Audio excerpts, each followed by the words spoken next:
I think I have detail ನನ್ನ opening ಸ್ಟೇಟ್ಮೆಂಟ್ದಲ್ಲಿ ನಾನು ಹೇಳಿದೆ, ಇವತ್ತಿನ ಪಾಪ್ಯುಲೇಷನ್ ಆಧಾರದ ಮೇಲೆ ಜಾಸ್ತಿ ಮಾಡಿದರೆ ಹೆಚ್ಚು ಕಡಿಮೆ ಆಗ್ಬೋದು.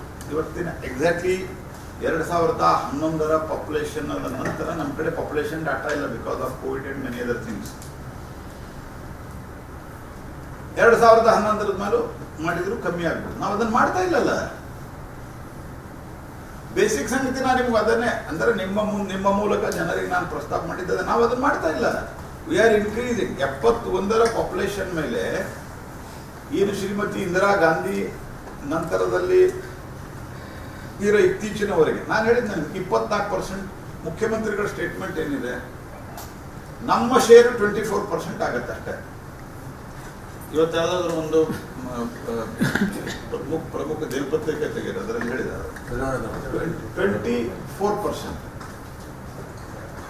ನಾ ಕೇಳಿದ್ರೆ 2008ರಲ್ಲಿ ಎಷ್ಟಿತ್ತು ಹೇಳಿದ್ರಿ? ಯಾರಿದ್ರಿ 2008ರಲ್ಲಿ? ಅವಾಗೂ 24% ಇತ್ತು, ಈಗ 24. We are not changing anything. ನಿಮ್ಮ ಪೂರ್ವಜರು ಏನು ಮಾಡಿಟ್ಟು ಹೋಗಿದ್ದಾರಲ್ಲ ಅದಕ್ಕೆ ಆ್ಯಡವೇ ಮಾಡೋದು ಬೇಡ ಅಂತ ನೀವು ನಿಲ್ವಿತ್ರ ಹೇಳ್ರಿ. ಸೀಟ್ ಜಾಸ್ತಿ ಮಾಡೋದು ಬೇಡಪ್ಪ. ಅಸೆಂಬ್ಲಿಯಲ್ಲಿ ಇರ್ಬೋದು, ಲೋಕಸಭೆಯಲ್ಲಿ ಇರ್ಬೋದು, ಬೇಡ ಯು ಕ್ಯಾನ್ ಟೆಲ್ ಇಟ್.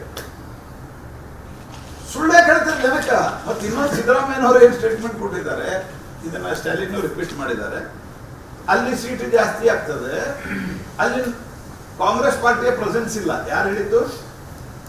ಸಿದ್ದರಾಮಯ್ಯನವರು. ಅಂದ್ರೆ ಕಾಂಗ್ರೆಸ್ ಪಾರ್ಟಿನ ಹೇಳಿದ್ನಲ್ಲ, ನೀವು ಪೂರ್ತಿ ಮುಗಿಸಿಬಿಡ್ಬೇಕಂತ ತೀರ್ಮಾನ ಮಾಡ್ಯಾರ ಸಿದ್ದರಾಮಯ್ಯನವರು. ನಂದಾದ್ಮೇಲೆ ಅವನು ಇಲ್ಲಿಯೂ ಆಗಬಾರ್ದು, ದೇಶದಾಗೂ ಇಲ್ಲಿಯೂ ಆಗಬಾರ್ದು. ಎಫರ್ಟ್ ಮಾಡಿ ಜನರನ್ನ ನಿಮ್ಮ ಕಡೆ ಒಲಿಸಿಕೊಳ್ಳೋ ಪ್ರಯತ್ನ ಮಾಡಬೇಕು. ಎರಡನೇದು ನಾ ರಿಪೀಟೆಡ್ಲಿ ಹೇಳೋದು, 1971ದಲ್ಲಿ ಆಗಿದೆ, 52ದಲ್ಲಿ ಆಗಿದೆ, 61ದಲ್ಲಿ ಆಗಿದೆ, 73ದಲ್ಲಿ ಆಗಿದೆ, 2008ದಲ್ಲಿ ಇಂಪ್ಲಿಮೆಂಟ್ ಆಗಿದೆ. 2008ದಲ್ಲಿ 24% ಇತ್ತ. ಈಗ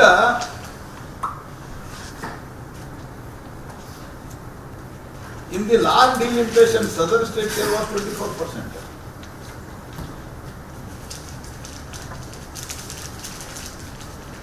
ಈಗೂ ಅಷ್ಟೇ ಉಳಿತದೆ. ಯಾಕಂದ್ರೆ ಎಲ್ಲ ರಾಜ್ಯಗಳಲ್ಲಿ ಈಕ್ವಲ್ ಜಾಸ್ತಿ ಆಗುತ್ತೆ. ನೀವೇನು 80 ಮಾಡಿದ್ರಲ್ಲ, ನೀವು 80 ಮಾಡಿದಲ್ಲಿ 10% ಮಾಡಿದ್ರೆ ಅಲ್ಲಿ 88 ಆಗುತ್ತೆ.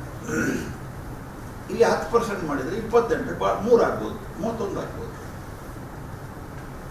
Is proportionately increased. We are not. ಈಗ ನಾವು 2011 ಅಥವಾ 2000 ನಾವು ಸೆನ್ಸಸ್ ಅನ್ನ ಬಗ್ಗೆ ಹೇಳೇ ಇಲ್ಲಲ್ಲ ಇನ್ನು. ನಿಮಗೆ ಯಾಕಿಟ್ಟು ಭಯ? ಪ್ರೆಸೆಂಟ್ ಆದ ಇರುವ ಸೀಟ್ಗಳ ಸಂಖ್ಯೆ ಜಾಸ್ತಿ ಆಗುತ್ತೆ. ಇದು ನಾವು ಹೇಳಿ. ಕರ್ನಾಟಕದ ಪ್ರಸ್ತಾವಿತ ಲೋಕಸಭಾ ಮರುವಿಂಗಡಣೆ ದಕ್ಷಿಣ ಲೋಕಸಭಾ ತಗ್ಗಿಸುವುದಿನ ಪ್ರಧಾನಿ ಹೇಳಿಕೆಯನ್ನು ಮುಚ್ಚದ್ದಿನಿಂದ ಈ ಕುರಿತು ಏಕದಲ್ಲಿ ಟ್ವೀಟ್ ಮಾಡಿರುವ, ಇದು ಒಕ್ಕೂಟ ವ್ಯವಸ್ಥೆಯ ಮೇಲಿನ ಹಲ್ಲೆ. ಯಾರು ಮಾಡ್ತಾ ಇದ್ದಾರೆ? ದೇಶದ ಸಮಗ್ರತೆಯ ಮೇಲೆ ಸಿದ್ದರಾಮಯ್ಯ ಹಲ್ಲೆ ಮಾಡ್ತಾ ಇದ್ದಾರೆ. ಇಂತಹ ರಚನಾತ್ಮಕ ಬದಲಾವಣೆಯನ್ನು ಸಾರ್ವಜನಿಕ ಚರ್ಚೆ ಮತ್ತು ಸಮಾಲೋಚನೆ ಇಲ್ಲದೆ ಜಾರಿಗೊಳಿಸಬಾರದು. ಈಗ ಒಂದು ಆಲ್ರೆಡಿ ಅಮೆಂಡ್ಮೆಂಟ್ ಆಗಿಲ್ಲ, ಅದು ಸಪೋರ್ಟ್ ಯಾಕೆ ಮಾಡಿದ್ರಿ? 23ರಲ್ಲಿ ಬುದ್ಧಿ ಇರಲಿಲ್ಲ ಅವಾಗ. ಹೋಗ್ಲಿ, 2008ರಲ್ಲಿ ಮಾಡ್ಬೇಕಾದ್ರೆ ಬುದ್ಧಿಯಲ್ಲೇ ಎಲ್ಲಾದ್ರೂ ಒತ್ತಿ ಇಟ್ಟು ಬಂದಿದ್ರ? ಒತ್ತಿ ಅಂತ ಏನಂತಾರೆ, ಅಡ ಇಟ್ಟು ಬಂದಿದ್ರ? ಬುದ್ಧಿಯಲ್ಲೇ ಅದ.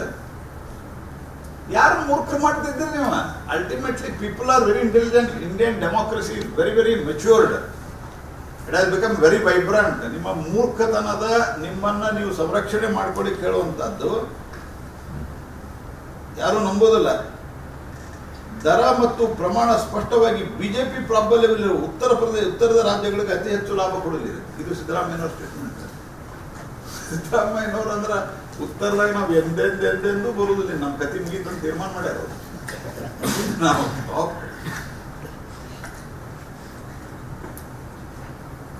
This is most foolish thing.